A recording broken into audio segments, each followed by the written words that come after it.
वसुदेवसुतं देवं कंसचानूरमर्दनं देवकी परमानन्दं कृष्णं वन्दे जगद्गुरु। त्वमेव माता च पिता त्वमेव त्वमेव बन्धुश्च सखा त्वमेव विद्या द्रविणं त्वमेव सर्वं मम देव देव। श्री गोपाल कृष्ण महाराज की जय। मायबापू, भगवान श्री चक्रधर स्वामी महाराज म्हणजे महाराष्ट्राला लाभलेलं एक अलौकिक व्यक्तिमत्व आहे। त्यांनी जीवांना वेदोक्त देवतापासनेच्या कर्मकांडातून सोडून खऱ्या परमेश्वर प्राप्तीचा मार्ग दाखवला। ते जीवासाठी महाराष्ट्रामध्ये 48 आणि 56 वर्षे भ्रमले आणि त्यांनी अनंत जीवाचा उद्धार केला, अनंत जीवांना ज्ञान दिलं, अनंत जीवांना सुख दिलं, 4 दाने दिले, लीलादान दिलं, संबंधदान दिलं, ग्रहणादान दिलं, कैवल्यदान दिलं। असे कार्य करत सर्वज्ञ श्री चक्रधर स्वामी महाराज ह्या महाराष्ट्रामध्ये 56 वर्षे भ्रमण केलं आणि त्यांनी आपलं जे ज्ञान सांगितलं लोकांना। तर काही लोकांना पहिल्याच जे हुशार अत्यंत विद्वान होते त्यांना पहिल्याच याच्यामध्ये समजलं, काहींना दुसऱ्यामध्ये समजलं, काहींना तिसऱ्यामध्ये देखील समजलं नाही। तर अशा ज्यांना समजलं नाही त्या लोकांना त्यांनी दृष्टांतातून ज्ञान दिलं, दृष्टांतातून समजून सांगितलं हे ज्ञान। तर त्यांनी 114 दृष्टांत दिले। तर ते 114 दृष्टांतातून त्यांनी आपल्याला परमेश्वरी ज्ञान समजून सांगितलं। परमेश्वर कसा आहे हे ते सांगत असताना ते म्हणले की परमेश्वर त्रिविधा परी अवतरते, गर्भ स्वीकारते, पतिता ते उठविते का जीवा ते दौडिते, असे 3 प्रकारे अवतार धारण करतात। परमेश्वर परदृश्य होती, आवर्दृश्य होती, परावर्दृश्य होती। तर हे जे परमेश्वराचं ज्ञान आहे, परमेश्वर कसे आहे हे त्यांनी 3 दृष्टांतातून आपल्याला समजून सांगितलेलं आहे। घरातून दृष्टांत, घरातील माणूस आहे तो घरातील सर्व पाहतो, बाहेर काहीच पाहत नाही, तर त्याला परदृश्य अवताराचा दृष्टांत दिला। जो बाहेर माणूस आहे तो बाहेर सर्व पाहतो, घरातलं काहीच बघत नाही, त्याला आवर्दृश्य अवताराचा दृष्टांत दिलेला आहे। आणि जो उंबऱ्यावर आहे तो घरातील बी पाहतो आणि बाहेरतील पाहतो, तसा उभयदृश्य अवताराचा दृष्टांत दिलेला आहे। परदृश्य अवतार म्हणजे ज्या परमेश्वराकडं फक्त परच विद्या आहे त्यांना परदृश्य अवतार म्हणतात, ज्यांच्याकडे आवर विद्या आहे त्यांना आवर्दृश्य अवतार म्हणतात, आणि ज्यांच्याकडे 2 विद्या आहेत पर आणि आवर अशा परमेश्वराला परावरदृश्य म्हणजे उभयदृश्य अवतार म्हणतात। पर म्हणजे ब्रह्मविद्या आणि आवर म्हणजे देवतेच्या विद्या, असं त्यांनी समजून आपल्याला सांगितलेलं आहे। हे झाले 3 दृष्टांत। आता देवता ज्या आहेत, देवता आपल्या विद्या जीवांना देतात आणि परमेश्वर बी देतात, त्याच देवतेच्या विद्या परमेश्वर देखील देतात। तर देवता ज्या विद्या देतात त्या फक्त दृष्टीद्वारे देतात आणि परमेश्वर मात्र 4 प्रकारे देतात। दृक, स्पर्श, आलाप, अंतःकरण। दृकद्वारे ते 4 ते 9 देवतेच्या विद्या जीवांना देतात। स्पर्शाद्वारे अंतराळीच्या विद्या देतात आणि दृक, स्पर्श, दृक, आलाप म्हणजे आलापद्वारे अष्टदेवनीच्या देवताच्या विद्या देतात आणि अंतःकरणद्वारे कर्मभूमी देवतेच्या विद्या देतात। असे ते विद्या दाखवतो आहे। तर हे दृष्टांतातून आपल्याला समजून सांगितलेलं आहे। कर्मभूमीच्या विद्या दाखवण्यासाठी त्यांनी आपल्याला काशीचा दृष्टांत दिला, अंतःकरणद्वारे देतात, काशीचा दृष्टांत दिलेला आहे। आणि स्वर्गीय 4 ते 9 देवतेच्या विद्या दातृत्वासाठी त्यांनी मासोळीचा दृष्टांत दिलेला आहे आणि अंतराळीच्या देवतेच्या विद्या दातृत्वासाठी त्यांनी स्पर्श म्हणजे कुकडीचा कुकडी म्हणजे कोंबडीचा दृष्टांत दिलेला आहे आणि आलापाद्वारे म्हणजे त्यांनी शब्दविद्या असाचा दृष्टांत दिलेला आहे। असे 7 दृष्टांताद्वारे आपल्याला त्यांनी परमेश्वर अवतार आणि देवतेच्या विद्या दाखवतो असं आपल्याला समजून सांगितलेलं आहे। आता 8वा दृष्टांत आहे, तर तो ज्यावेळेस माणसाला हा मनुष्य देह मिळतो त्यावेळेस त्याला खाण्यापिण्याची गरज लागते. खाल्ल्याशिवाय पिल्याशिवाय त्याचं जीवन चालत नाही.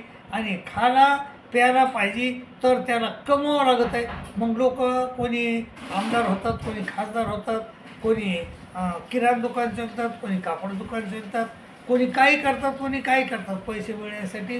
पण काही लोक समुद्राला जातात आणि समुद्राला गेल्यानंतर काही लोकांना कवड्या भेटतात, ते कवड्या घेऊन येतात आणि त्याच्यावर आपला उदरनिर्वाह चालवतात. आणि काही लोक काय म्हणते त्याला माणिक मोती भेटतात, ते माणिक मोती घेऊन येतात आणि आपला उदरनिर्वाह चालवतात.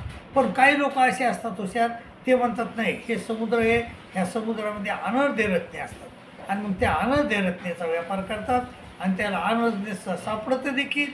ते घेऊन गावात येतात, राजाला दाखवतात. राजा रत्नपारखी बोलितो. रत्नपारखी म्हणतात, बाबा राजेसाहेब, हे जे रत्न आहे याला मोल नाही, हे कोणी विकत घेऊ शकत नाही. आणि मग त्या विकत ते तसंच राहत आहे आणि त्याच्यावर लोक मात्र ओवाळणी टाकतात पैसे. आणि त्या ओवाळणीवरच ह्या ज्यानं आनंद रत्न आणलेला आहे त्याचा आपला व्यवहार पोट भरल्या जाते. आणि त्याला पुन्हा चिंता राहत नाही, म्हणजे कमिण्याची चिंता त्याला राहत नाही. तर हे झालं कर्मराटीची गोष्ट. तर दैवराटीमध्ये परमेश्वराचं सन्निधान आपल्याला भेटल्यानंतर काही जीवाला शिल्पविद्या होतात, काही लोकांना अप्रोक्षविद्या होतात, स्थूळविद्या. आणि काही लोक म्हणतात की नाही, हा परमेश्वर आहे, इथं ब्रह्मविद्या आहे आणि त्या ब्रह्मविद्येचा उद्यम करते, त्यांना ब्रह्मविद्या होते आणि त्याची यातात पारोख होते. म्हणजे संसारात येण्याची त्यांना गरज राहत नाही. जसे ज्याप्रमाणे आनंद रत्ने आणलेल्या माणसाला पुन्हा काम करण्याची गरज राहत नाही, आणि तशी त्याप्रमाणे ह्या जो ब्रह्मविद्याशास्त्राचा जाणता आहे, ज्याला ब्रह्मविद्या झाली, त्यानं मात्र त्याला पुन्हा ह्या संसारात येण्याची गरज राहत नाही. असे हे 4 आणि 3 7 आणि 8 दृष्टांत श्रीकृष्ण महाराज हे भगवान श्री चक्रधर स्वामी महाराजांनं आपल्याला सांगितलेले. आणि त्यामध्ये ब्रह्मविद्याशास्त्र याचा एक कशी पारखते हे त्यांनी ह्या दृष्टांतातून आपल्याला समजून सांगितलेले. तर असे अनेक 114 दृष्टांत दिले. तर त्यापैकी एक वेशीचा दृष्टांत दिले. ते वेश्या असते, ती आपला धंदा करते आणि आयुष्यभर करते, पण शेवटी ती एका माणसावर प्रेम करते, तो बी तिच्यावर प्रेम करतो आणि त्याचा विवाह होतो दोघांचा.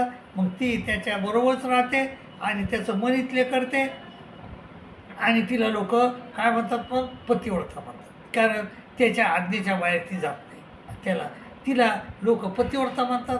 आणि पुन्हा ती ज्यावेळेस तो मरतो त्यावेळेस ती त्याच्याबरोबर सती जाते, तर तिला लोक सती म्हणतात. तर असं शेवटी का होईना पण ती बाई सुधारली आणि ती सती झाली.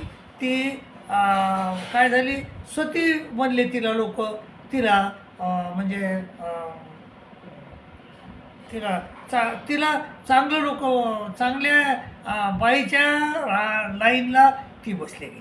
तिला म्हणजे सती म्हणले, तिला पतिव्रता म्हणले लोक, कारण ती तशी वागली. त्याप्रमाणे श्रीकृष्ण महाराज म्हणतात, अर्जुना, तू आयुष्यभर काय केलंस हे महत्त्वाचं नाही.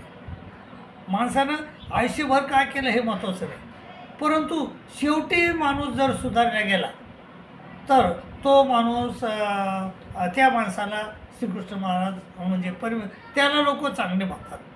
तर श्रीकृष्ण महाराज म्हणतात की आपली चेत सुदुराचारू, किती दुराचारू असला आणि भजते मामनाने भाग साधुरेव समंतव्य सम्यक व्यवस्थित ऐसा क्षिप्रम होती धर्मात्मा, तो ताबडतोब धर्मात्मा होतो आणि त्याला शाश्वत शांती निगच्छती, त्याला शांती मिळते. आणि कोणत्या प्रतिजानीही ते म्हणतात, हे अर्जुना, माझ्या भक्ताची कधी परिस्थिती होत नाही. तर असं शेवटी का होईना पण माणसानं सुधारायला पाहिजे.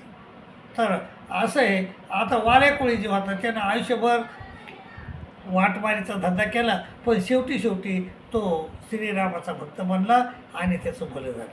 तर असं श्रीकृष्ण महाराज म्हणतात की शेवटी का होईना परंतु तू चांगला वाग. कोणी बी प्रत्येक माणसानं आपल्याला ज्यावेळेस आपल्याला अज्ञान असते त्यावेळेस आपण वाईट गोष्टी करतो, ठीक आहे. परंतु ज्यावेळेस आपल्याला ज्ञान होतं आहे, आणि ज्ञान झाल्यानंतर आपण मात्र चांगले वागायला पाहिजे. आणि चांगले वागून आपण जर चांगले वागलो तर लोक आपल्याला चांगलं म्हणतात आणि मागलं ते विसरून जातात.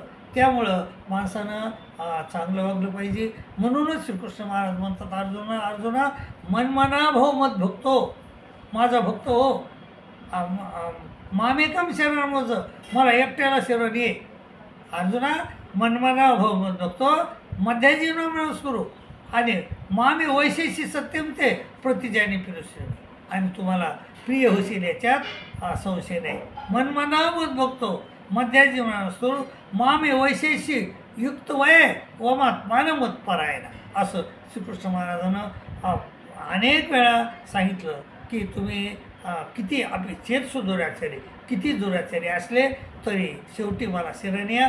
तर तुम्ही साधुरेव समंतव्य, तुम्ही साधू होतात आणि शिप्रमभूती धर्म, असं तर तुम्ही धर्मात्मा होतात, तुम्हाला शांती मिळेल. आणि श्रीकृष्ण महाराज म्हणतात अर्जुना माझ्या भक्ताची कधीही प्रणयशेती होत नाही. अरे बाबा शेवटी का होईना ती शेवटी वेश्याची होती, ती शेवटी सुधारल्या गेली. तिला लोक पतिव्रता म्हणू लागले, तिला सती म्हणू लागले.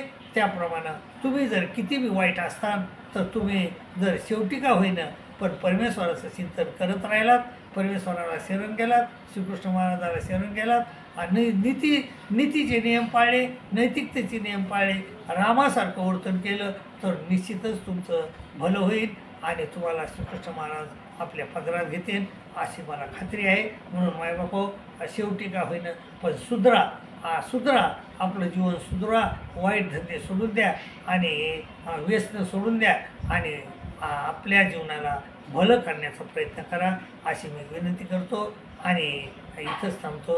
आणि मायबापो हा जो आपला देवल ऑफिशियल ग्रुप आहे हा गीता चॅनल आहे. हा गीतेला आपल्याला आटके पारण्याचा आहे.